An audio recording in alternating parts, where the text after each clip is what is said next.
네, 주님의 은혜가 충만하시기 바라겠습니다. 오늘 말씀은 마태복음 21장 12절에서 13절 말씀입니다. 예수께서 성전에 들어가사 성전 안에서 매매하는 모든 사람들을 내쫓으시며 돈 바꾸는 사람들의 상과 비둘기 파는 사람들의 의자를 둘러 엎으시고 그들에게 이르시되 기록된 바 내 집은 기도하는 집이라 일컬음을 받으리라 하였거늘 너희는 강도의 소굴을 만드는도다 하시니라. 아멘. 네, 이번 한 주간이 고난 주간이 됩니다. 예수님께서 예루살렘 성에 들어가셔서 십자가에 못 박혀 죽으시는 그런 주간이 바로 이 고난 주간이고요. 돌아오는 주일이 부활 주일이 됩니다. 그래서 이번 주간은 예수님께서 고난 주간에 경험하셨던 일들을 하나씩 살펴보면서 말씀의 은혜를 나누도록 하겠는데요. 오늘 본문 말씀은 고난주간 월요일에 있었던 그런 내용입니다. 월요일에 예수님께서는 성전 안에 들어가셔서 성전을 깨끗하게 하셨다라고 성경은 증언하고 있습니다. 성전은 오늘날로 말하면 교회를 의미하는 건데요. 그래서 오늘 말씀의 주제는 교회를 향한 말씀이다. 이렇게 생각하면 되겠고요. 교회를 어떻게 깨끗하게 할 수 있는가. 이런 주제로 오늘 말씀의 은혜를 나눴으면 좋겠습니다. 오늘 본문 말씀의 그 내용을 다시 한번 살펴보면요. 본문에 나오는 예수님의 모습은 굉장히 화가 나 있는 모습입니다. 성전 안에 장사하는 사람들이 있었습니다. 장사하는 사람들을 내쫓으셨다 이렇게 되어 있고요. 상을 둘러부셨다. 비둘기 파는 사람들의 상을 둘러부시고 돈 바꾸는 사람들의 그 상도 둘러부셨다. 자, 이렇게 행하셨다라는 거고, 그 장사하는 사람들을 향하여 너희는 하나님의 성전을 강도의 소굴로 만들었다. 이렇게 선포하셨다라는 겁니다. 예수님은 왜 이렇게 화가 나셨고 왜 이렇게 좀 험악한 행동을 하셨는가, 이걸 배경을 살펴보면요. 당시 성전 안에 굉장히 많은 상인들이 그 안에서 장사를 하고 있었습니다. 이 비둘기 파는 사람들이 있었다고 하는데, 이 비둘기는 정말 가난한 백성들이 제사를 드려야 되는데 양과 염소를 살 돈이 없습니다. 그러니까 너무나 가난하니까 비둘기를 사서 비둘기를 잡아서 제사를 드리는데, 그 비둘기의 값이 시중에 80배나 되는 값으로 이 폭리를 취하면서 팔아먹었다라는 거고요. 그 다음에 돈 바꾸는 사람들의 상이 있었다 이렇게 돼 있는데, 그 성전 바깥에서는 로마 식민지였으니까 로마의 동전을 사용했습니다. 그런데 성전 안에서는 이방인의 돈을 사용하면 안 됩니다. 유대인의 동전만 사용하게끔 되어 있고요. 그 로마의 동전을 사용하면 죽음을 면치 못했습니다. 돈을 바꿔주는데 이 환전 수수료를 엄청나게 많이 떼어먹는 그런 장사꾼들이 많았다라는 겁니다. 그러면 이 장사꾼들이 왜 성전 안에서 장사를 하는 겁니까? 당시 대제사장들과 종교 지도자들이 이 사람들로 하여금 장사를 하게끔 허용을 한 것이죠. 자, 장사를 하게 허용을 했으니까 이익을 남겨서 돈을 바치는 겁니다. 종교 지도자들에게 돈을 바치게 되는 거죠. 그러면 종교 지도자들은 막대한 부를 축적하게 된 그런 시대적 배경을 갖고 있다라는 겁니다. 예수님은 이런 사실을 잘 알고 계셨습니다. 그리고 이것을 가만두지 못하는 겁니다. 가난한 백성들의 피를 빨아먹는 이런 장사꾼들과 종교 지도자들을 향해서 예수님은 화를 내셨고 그 장사꾼들을 다 내쫓으시고 둘러엎으셨다라는 거고요. 그러면 이 장사꾼들과 종교 지도자들이 예수님을 가만히 둘 리가 없는 거죠. 그래서 정치범으로 몰아서 예수님을 십자가에 못 박게 해서 죽게 만드는 이런 일을 자행했다라는 겁니다. 자, 그런데 그 으리으리한 예루살렘 성전은 영원히 오래갈 것 같았지만 예수님 죽으신 후에 약 30년 지난 후에 AD 70년에 완전히 그 성전은 무너지고 맙니다. 로마의 군대가 예루살렘에 쳐들어와서 무려 100만 명 이상이나 되는 유대인들을 몰살하고 성전을 다 무너뜨리는 이런 일이 생기게 되는 것이죠. 마태복음 24장 1절 2절을 읽겠습니다. 예수께서 성전에서 나와서 가실 때 제자들이 성전 건물을 가리켜 보이려고 나오니 대답하여 이르시되 너희가 이 모든 것을 보지 못하느냐 내가 진실로 너희에게 이르노니 돌 하나도 돌 위에 남지 않고 다 무너뜨려지리라.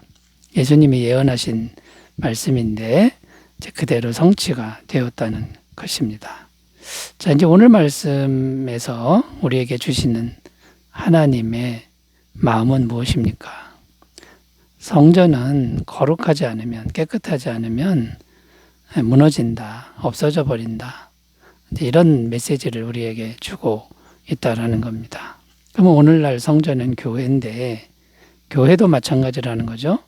교회도 깨끗하지 않으면 없어져 버린다, 무너져 버린다. 자, 이런 메시지를 주고 있는데요. 그러면 교회가 어떻게 하면 깨끗하게 될 수 있는 것일까요? 교회는 어떤 곳이어야 할까요? 첫 번째는요, 교회는 세속화되면 안 된다. 교회가 세속화되면 더러워진다. 이것을 말씀해 주고 있다라는 겁니다. 자, 세속화라는 게 어떤 거냐면 교회 안에 상업주의나 물질주의가 가득해지면 안 된다. 이런 의미가 됩니다. 그러니까 교회의 평가 기준은 돈이 아니라는 거죠. 이익이 아니라는 겁니다. 영혼 구원이고 영혼의 변화에 초점을 맞춰야 되는데 교회 안에도 들어오면 세속화로 물든 교회를 보면 돈이 기준이 되고 이익이 기준이 되는 그런 분위기라는 겁니다. 인천에 있는 한 4,000명 되는 교회에 방문한 적이 있는데 거기 엄청나게 큰 교회 아닙니까? 그런데 교회 2층 복도가 굉장히 넓은데 거기에 물건을 파는 장사꾼들이 쫙 있다라는 겁니다. 물론 선교비 마련 목적으로 장사를 하는데 문제는 1년 내내 장사를 한다라는 거죠. 결국 수많은 사람들을 대상으로 돈을 버는 그런 모습이 가득한 교회의 모습을 볼 수 있다라는 거고요. 교회의 건강한 척도를 측정하는데 헌금이 얼마나 나오느냐, 또 인원수가 얼마나 되느냐 이런 걸로 척도를 매기는 이런 분위기도 교회의 세속화라고 할 수 있습니다. 자, 이런 세속화의 분위기가 가득 차면 교회는 힘을 잃고 망하게 된다라는 것을 우리가 기억해야 될 줄로 믿습니다.